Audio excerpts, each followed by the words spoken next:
आतापर्यंतच्या तपासात हे निष्पन्न आहे की एका व्यक्ती तिथे त्या लॉजवर गेला होता आणि काही आपत्तीजनक कृत्य त्यांनी केला होता आणि त्या अनुषंगाने ते फिर्याद आल्यानंतर ते 354 म्हणजे मॉलेस्टेशनचे प्रकार दिसून आल्यामुळे त्या व्यक्तीविरुद्ध गुन्हा दाखल करण्यात आलेली आहे. त्या व्यक्ती ज्यावेळी तिथे गेला होता आणि ते त्या लॉज चे मॅनेजर किंवा इतर लोकांनी त्यांना पकडला, त्यावेळी त्यांनी हे सांगितला होता तिथे की आमच्याकडे काही आणखी पत्रकार होते आणि आम्ही स्टिंग ऑपरेशनसाठी आलो होतो.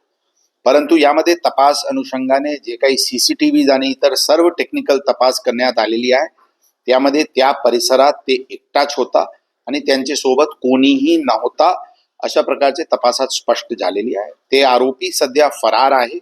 त्याचे विचारपूस केल्यानंतर आणखी काही गोष्टी समोर येऊ शकतील, परंतु आतापर्यंतच्या तपासात या प्रकरणात एकच आरोपी होता आणि त्या आरोपी सध्या फरार आहे. लोकप्रतिनिधीचा फोन आला असे? कोणताही लोकप्रतिनिधीचे मला किंवा आमचे कोणताही अधिकारीला या विषयावर कधीही फोन आला नाही.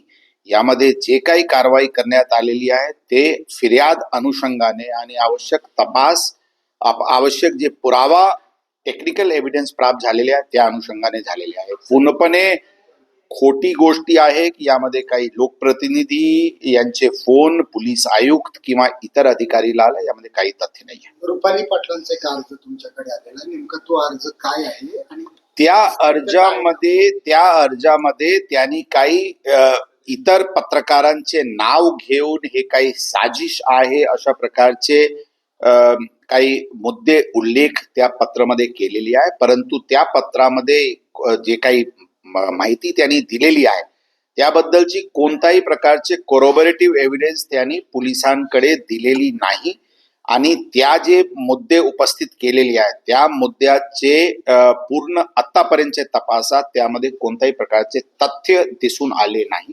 परंतु तपास पुढे सुरू आहे. सर, सोशल मीडियावरच्या काही गोष्टी समोर येतात की ही घटना घडली तेव्हा तिथे काही लोक उपस्थित होते, काही जणांना खाली मारहाण झाली, काही लोक पळून गेले. हे जे नरेटिव्ह सोशल मीडियावर वाचायला मिळते त्यात किती तथ्य आहे?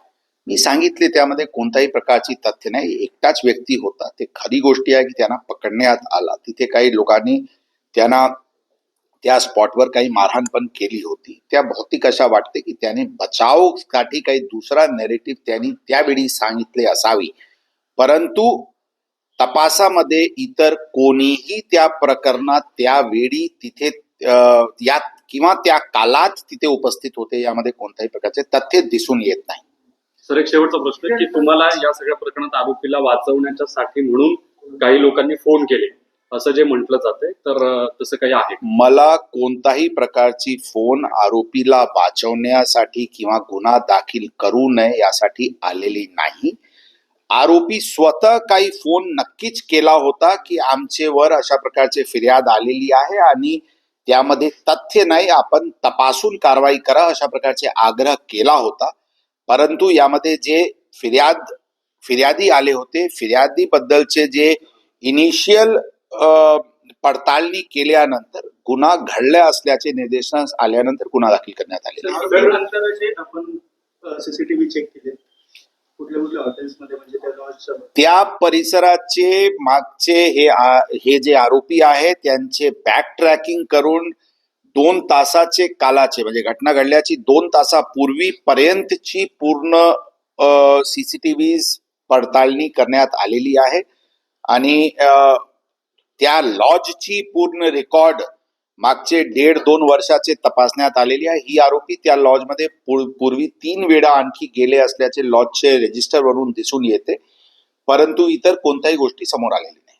सर, रुपाली पाटील यांनी का आपल्याकडे अर्ज दिलाय, काही पत्रकारांची नावं दिली त्यात, पण त्याबाबत काही पुरावे दिले का फक्तच तक्रार? मी सांगितले त्यांनी कोणत्याही प्रकारचे कोरोबरेटिव्ह पुरावा त्या अर्जामध्ये आतापर्यंत जे आमचे निर्देशनात आलेले आहेत दिलेली नाही, परंतु यामध्ये तपास सुरू आहे आणि त्यांनी कोणत्या आधारेवर ही मुद्दे उपस्थित केलेली आहे त्याबद्दल पण चौकशी करण्यात येईल. सर, त्या लॉजमध्ये व्यवसाय चालतो हे खरं आहे का, आणि हे खरं असेल तर आपण काही कारवाई केली? त्या विषयावर आवश्यक पडताळणी करण्यात येत आहे. आतापर्यंत तशी काही गोष्टी समोर आलेली नाही. जे काही जर पीटा ऍक्ट अंतर्गत जे इलिगॅलिटीज आहे, रनिंग ऑफ अ ब्रॉदेल हाऊस असतील, soliciting in a public place असतील, तशा प्रकारची जे काही इलिगॅलिटी समोर आला तर नक्कीच त्याच्यावर कारवाई होईल. आरोपीचं काय स्टेटस आहे आपण आरोपी सध्या फरार आहे, अनट्रेसेबल आहे. त्यांना अटक करायसाठी वेगवेगळी टीम्स लावण्यात आलेली आहे, परंतु आतापर्यंत ते मिळालेले नाही.